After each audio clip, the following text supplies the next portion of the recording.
पश्चिम बंगाल के एक छोटे से गांव में बहुत ही पुरानी और भयानक हवेली थी। उस गांव का नाम बदलकर अब मृत्यु नगरी रख दिया गया था। उस हवेली में कई सारे राज छुपे हुए थे। इस भयावह हवेली का निर्माण बहुत बड़े जमींदार बलवंत राय ने किया था। बलवंत राय बहुत ही क्रूर व्यक्ति थे।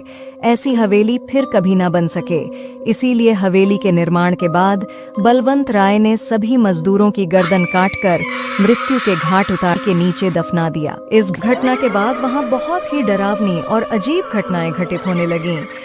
बलवंत राय और उसके परिवार की हवेली की छत से गिर जाने की वजह से मृत्यु हो जाती है और यह भी एक राज बन जाता है।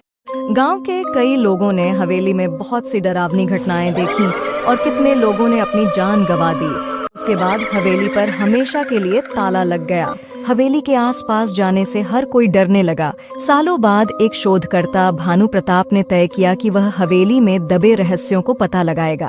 भानु को शक था कि इन घटनाओं के पीछे कुछ न कुछ सच्चाई जरूर है और वह अपने दो दोस्त रिया और रोहन के साथ निकल जाता है। वो सभी हवेली में पहुंच जाते हैं। वह हवेली बहुत सुनसान थी और वो सभी अंदर की ओर चलने लगे। उन्होंने हवेली के अलग अलग हिस्सों की जांच शुरू कर दी। वहां हर कक्ष में टूटा फूटा फर्नीचर, पुराने कपड़े और हड्डियां पड़ी थीं। और कुछ समय बाद भानु की नजर एक तहखाने पर पड़ती है और फिर वो सभी तहखाने का दरवाजा खोलते हैं।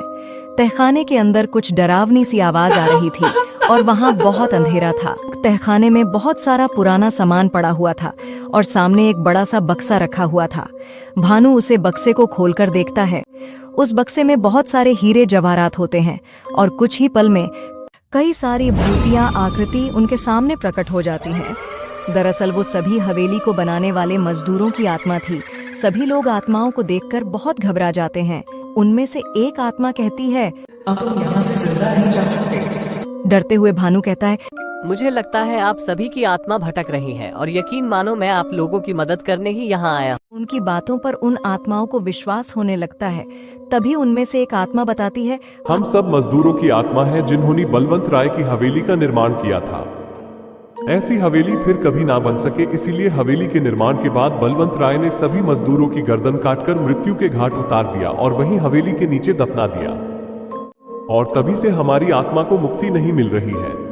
उसके बाद हमने ही बलवंत राय और उसके परिवार को छत से गिराकर मृत्यु के घाट उतार दिया था, लेकिन आज तक हम सभी को मुक्ति प्राप्त नहीं हुई है। मेरा यकीन मानो, हम आप सभी की सहायता जरूर करेंगे। फिर भानु अपनी जेब से पवित्र जल निकालता है और उन आत्माओं पर छिड़क देता है और देखते ही देखते वे सभी आत्माएं अदृश्य हो जाती हैं। सभी आत्माओं को मुक्ति मिल जाती है और भानु अपने दोस्तों के साथ घर वापस आ जाते हैं।